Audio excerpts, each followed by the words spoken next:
मुंबई में इस समय सबसे ज्यादा चर्चा किसी की हो रही है तो वो है बीजेपी नेता अन्नामलाई। अन्नामलाई मुंबई में बीएमसी चुनाव के लिए प्रचार कर रहे हैं और इसी दौरान अन्नामलाई ने ऐसा क्या कह दिया जिसको लेकर भयंकर हंगामा खड़ा हो गया, आज आपको बताता हूं। अन्नामलाई के बयान से राज ठाकरे और उद्धव ठाकरे को मौका मिल गया बीजेपी पर हमला करने का। अन्नामलाई ने प्रचार के दौरान कहा कि बॉम्बे महाराष्ट्र का शहर नहीं है, यह एक अंतरराष्ट्रीय शहर है। मुंबई में ट्रिपल इंजन वाली सरकार जरूरी है। केंद्र में प्रधानमंत्री मोदी, राज्य में देवेंद्र फडणवीस और मुंबई में बीजेपी का मेयर होना चाहिए। मुंबई के इंटरनेशनल शहर है। इस शहर का बजट लगभग 75,000 करोड़ रुपए है। चेन्नई का बजट 8,000 करोड़ रुपए है। बेंगलुरु का बजट 19,000 करोड़ रुपए है। मुंबई को चलाने के लिए एक कुशल प्रशासक की जरूरत है। अन्नामलाई दरअसल कहना चाह रहे थे कि मुंबई एक ग्लोबल सिटी है। खाली मुंबई के हिसाब से मत देखिए उसको, मुंबई की ग्लोबल पहचान है। इसे सिर्फ महाराष्ट्र के एक शहर के तौर पर नहीं देखा जाना चाहिए। लेकिन उनकी बात को घुमा फिरा के बीएमसी चुनाव में मुद्दा बना दिया गया। ठाकरे भाइयों को मौका मिल गया और इस मौके का फायदा उठाने के दौरान राज ठाकरे ने भी गलती कर दी। अन्नामलाई के लिए कैसे गाली गलौज जैसी भाषा का इस्तेमाल कर रहे हैं, सुनिए आप।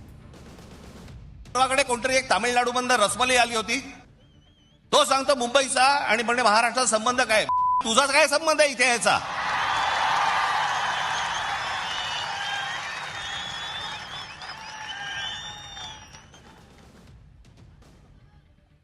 यांच्यासाठीच माननीय बाळासाहेब बोलले होते, हटाव लुंगी आणि बजाव पुंगी।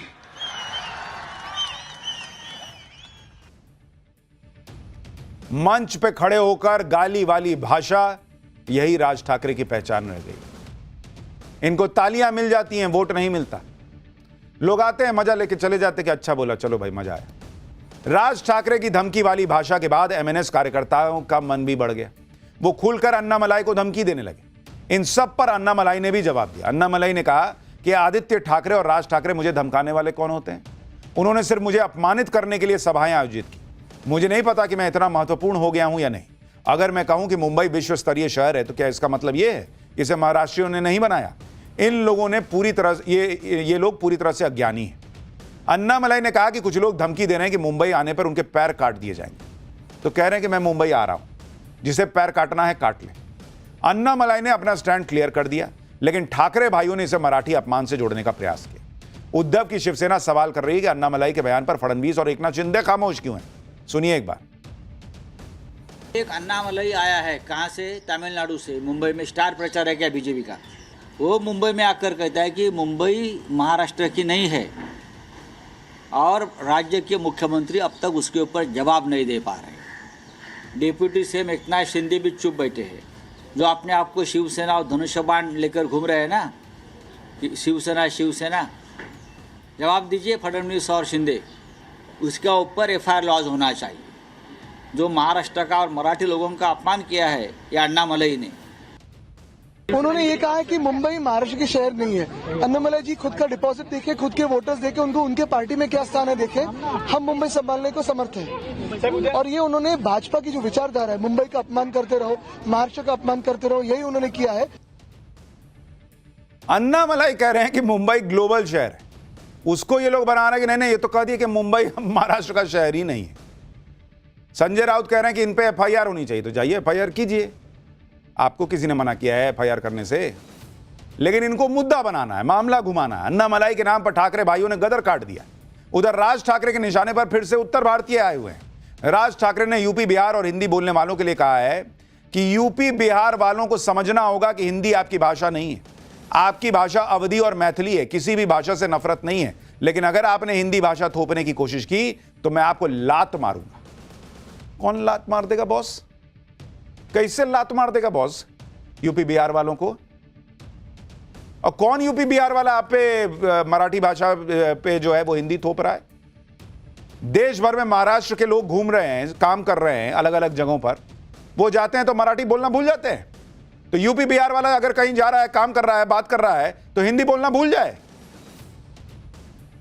राज ठाकरे की पार्टी 1.5% के वोट की पार्टी है, सीट है 0 और यूपी बिहार वालों को लात मारेंगे ये।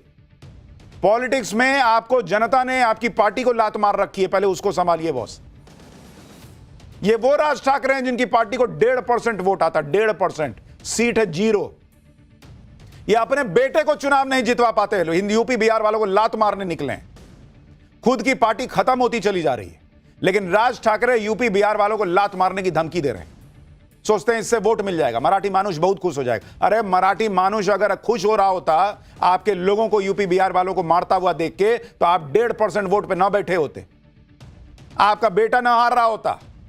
वो मराठी मानुष को भी पसंद नहीं आता है कि मराठी मानुष के नाम पे ये क्या कर रहे हो, किसी को मार रहे हो। लेकिन जो मन आता है वो करते हैं, जो मन आता है वो कहते हैं। अब फिर सोचेंगे कि लोग वोट क्यों नहीं देते। अरे लोग को नहीं चाहिए भाई ऐसी नफरत। राज ठाकरे ने तो मुंबई के लोगों को डराते हुए यह भी कहा कि यह मराठी मानुष का आखिरी चुनाव है, अगर आपने आज ये मौका गवा दिया तो आप खत्म हो जाएंगे। काहे खत्म हो जाएंगे बॉस? मराठी मानुष, आप चुनाव हारिएगा, मराठी मानुष खत्म हो जाएगा। आपका 1.5% वोट है, सीट नहीं है, मराठी मानुष खत्म हो गया। कह रहे हैं कि वो चारों तरफ से महाराष्ट्र आ रहे हैं, आपका हिस्सा छीन रहे हैं। अगर जमीन और भाषा चली गई तो आप खत्म हो जाएंगे। इन लोगों का हिसाब चले तो हर स्टेट के लिए तय कर देंगे, यूपी वाला यूपी में रहेगा, बिहार वाला बिहार में रहेगा, महाराष्ट्र वाला महाराष्ट्र में रहेगा। देश भर में महाराष्ट्र के लोग जाकर नौकरी नहीं करते हैं, काम नहीं करते हैं, कंपनियां नहीं जाती हैं महाराष्ट्र के लोगों की। जहर और नफरत भर रहे हैं लोग। और इसीलिए प्रधानमंत्री कहते हैं कि एक पहचान रखोगे हिंदुत्व की, हिंदू की, तब जाकर ऐसी नफरत वाली पॉलिटिक्स से बच पाओगे। पीएम मोदी और देवेंद्र फडणवीस की जोड़ी से घबराकर ठाकरे भाई एक हो गए। राज ठाकरे और उद्धव ठाकरे के लिए बीएमसी चुनाव नाक का सवाल नहीं, अस्तित्व का सवाल बन गया है। क्योंकि बीएमसी अगर हार गए तो दोनों के लिए कुछ नहीं बचेगा। राज ठाकरे के लिए तो वैसे भी कुछ नहीं है, ना उनका इस देश में कोई एक विधायक है, ना उनका कोई सांसद है, जीरो पार्टी है। लेकिन बातें ऐसे करते हैं जैसे पता नहीं कितने सांसद विधायक बना देते हो। इसी वजह से बीएमसी चुनाव के लिए राज ठाकरे और उद्धव ठाकरे ने धमकी वाली पॉलिटिक्स फिर तेज कर दी। राज ठाकरे तो भाई गाली गलौज पर आ गए। आप देखिए, राज ठाकरे बीजेपी नेता को गाली दे रहे हैं, हिंदी भाषा पर कह रहे हैं कि मैं लात मार दूंगा।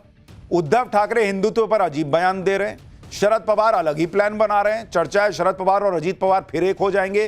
चर्चा हो रही है कि क्या दोनों चाचा भतीजा साथ आएंगे तो एनडीए 300 के पार चला जाएगा क्या। बीएमसी चुनाव में राजनीति का हर रंग दिख रहा है और उस पर बीजेपी नेता अन्नामलाई के एक बयान से मुंबई में उबाल आ गया, जिसके बाद धमकियों से लेकर गाली तक का सिलसिला शुरू हो गया। महाराष्ट्र में बीएमसी वैसे तो लोकल बॉडी का चुनाव है, लेकिन इसमें ठाकरे परिवार की पॉलिटिक्स बचेगी या निपट जाएगी, क्या क्या होने वाला है, इसको लेकर हंगामा मचा हुआ है। और आपको दिखाऊंगा कि ये राज ठाकरे क्यों यूपी बिहार वालों को लात मारने की बात कर रहे हैं। अन्नामलाई ने इनको क्या जवाब दिया है, लेकिन जो पॉलिटिक्स हो रही है पहले उसकी एक झलक देखिए।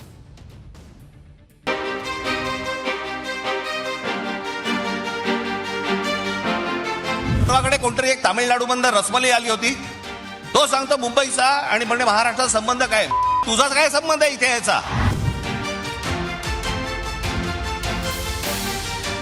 यांच्यासाठीच माननीय बाळासाहेब बोलले होते, हटाव लुंगी आणि बजाव पुंगी।